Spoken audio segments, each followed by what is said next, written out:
welcome to my channel. I'm Jimmy, Tennessee Prepper, and in today's video, we're not opening a box. Shocked face. I know, right? So last weekend, I was able to try out some of my preps. So I wanted to get on here and let you know what I found out. So stay tuned and I'll go over what I learned. Hey, I'm here to tell you about Cherokee Graphics, where we bring your t-shirt dreams to life. With our original designs and custom options using heat transfer vinyl and screen printing, you can rock a one-of-a-kind look. Express yourself with style and quality that lasts. Cherokee Graphics, where your creativity meets our expertise. Check us out now. Use code PREPPER and receive a 10% discount on your order. All right. Thanks for our sponsor. Please go over and buy some of their merch. It helps me out. So, I am a member of a local prepping group. We are part of the PrepperNet organization. And if you aren't a member of a group, I strongly urge you to find one in your area. If there's not one, maybe you should start one of your own. It's true what they say that there's strength in numbers. Um, our group has a pretty wide range of experience. There's some that have been doing it for a long time. I'm the newbie of the group. Um, we have people with background in law enforcement, medical, uh, mechanics, HVAC, gardeners, homesteaders, seamstresses, I mean, a lot of varied experiences. And so it's nice to have that group of individuals to go to whenever I have questions or problems or need advice. So, go to preppernet.net, look and see if there's a chapter in your area, and I strongly suggest that you join. We have online meetings every week.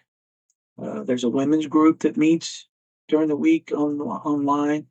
Our local group meets in person once a month, so it's nice to get together at a restaurant, have a presentation, fellowship, that kind of thing. And last Saturday we had our first fun and skills camp out. We do several of these over the course of the summer and early fall. And although I didn't camp, um, I'd never been there before, and I wasn't quite sure of the layout and whether I could bring Maverick or not. And I didn't want him being here at the house by himself all weekend. So I just drove up Saturday to participate in the classes. But one of my big goals was to try out some of this gear that I've accumulated over the last year and a half. So Friday night, I went through all of the boxes from the man box, tactical box, battle box, all of the boxes. And I tried to split everything equally between both vehicles because I don't know which vehicle I'm going to be in when the SH-F. So I want both of them to be equally supplied. When I'm buying gear, I always buy two of whatever it is on purpose to, put in each vehicle. So I think I did a pretty good job of equaling everything out. Some things I just threw in the go bag. But anything that was duplicated or that I didn't really think I need, I put in a tote to put in storage. But it might actually be a good idea to offer those items for sale on my website. You would get some gear at a cheaper price than you can buy it. It would get it out of my house, and it'd be a way for you to support the channel. So let me know what you think about that. Could be something I could do. But when I drove up to camp, I did not take any camping supplies with me. I have a Coleman 2-burner stove. I have a tent that fits in the back of my truck. I've got camping equipment. I didn't bring any of it. I wanted to be totally dependent on gear in my vehicle, and in my go bag. That was it. So drove up. We had a class. We took a break for lunch, and so I went ahead and tried out this solid fuel stove and some of my survival food from the 72-hour kit that I got from Patriot Supply. So I put one of the cubes in here, filled this with water from one of the bottles that I keep in my car. This holds 12 ounces. I put one cube in there, lit it, let it sit. And after it was pretty much burnt all the way down, it never got to a boil. It got hot, but it never got to a boil. Well, one thing I found out the hard way from this dehydrated food is it has to have boiled water or it's not going to get edible. It was like trying to chew into a rock. I used the potato soup, figured that'd be easy. The little chunks of dehydrated potato about broke my tooth. So this whole pouch requires 4.5 cups of boiling water. It would take 3 of these full of boiling water to make this entire pouch. So I just poured a little bit, stirred, poured a little bit, stirred until the consistency felt right. Just did not get hot enough. So I put another cube in there, put the mixture onto it, let it burn all the way down, let it sit for a little bit. It got it soft enough to where I could chew it and get it down, but it still wasn't ideal. So one thing I learned is one cube is not going to take 12 ounces of water to a boiling point. I didn't get to try multiple cubes. I don't know, maybe 3, 4, 5 are enough combined to do that. I don't know. But I do know one cube is not enough to bring this to a boil. So maybe that would be a good idea for a future video is see if multiple cubes would work, how many it takes, how long it takes. Compare that to maybe a can of Sterno, maybe a can of butane, even sticks and leaves and wood. Do a comparison to see which one works better, which one works fastest, which one is more cost effective. If it takes 5 cubes of this stuff versus 1 can of Sterno, what's the cost comparison? So yeah, maybe that'd be a good idea for a future video. Let me know what you think.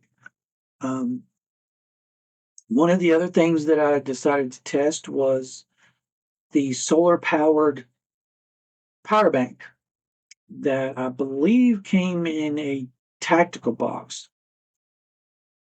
So I have a portable charger that I keep on me, but you can never have too many. 2 is one, 1 is none. So I wanted to leave it on the dash of my car. Well, of course, it was sliding all around. So then I thought, well, I've got that grip tape that came with one of my battle boxes that even glows in the dark. So I got it out, cut a piece, stuck it on the dash, and here's how that went. After going through all my preps last weekend, I wanted to try using this solar powered power bank. So I decided to leave it on the dash, but I didn't want it sliding around. So I decided to use one of my other preps, which was the grip tape that came in one of my battle boxes. And as you can see, it's doing its job. Going around curves, coming to quick stops. It's not budged. So grip tape doing what it's supposed to do. And the power supply, I haven't tested the charging yet, but the light works. So both of them seem to be doing what they're supposed to do. So, good job. So, yeah, overall, it was a productive weekend. I had fun. Um, area was beautiful. It was nice and quiet. It was on the lake. Um, I stupid GPS brought me up these back roads and up this Forest Service road, and I swear to God, I thought I was going to lose my car in a pothole.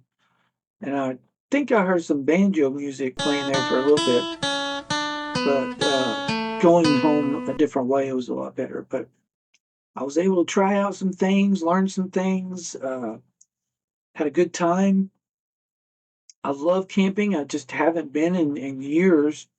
And so now it's kind of got me wanting to go back.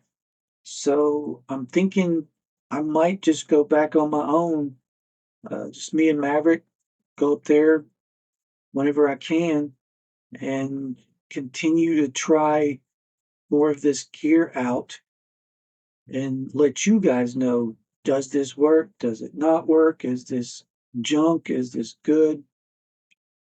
Uh, keep you informed. So thanks for watching.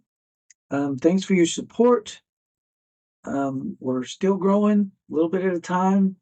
So please like, subscribe, share, and until next time, Proverbs 28:19, let's get started.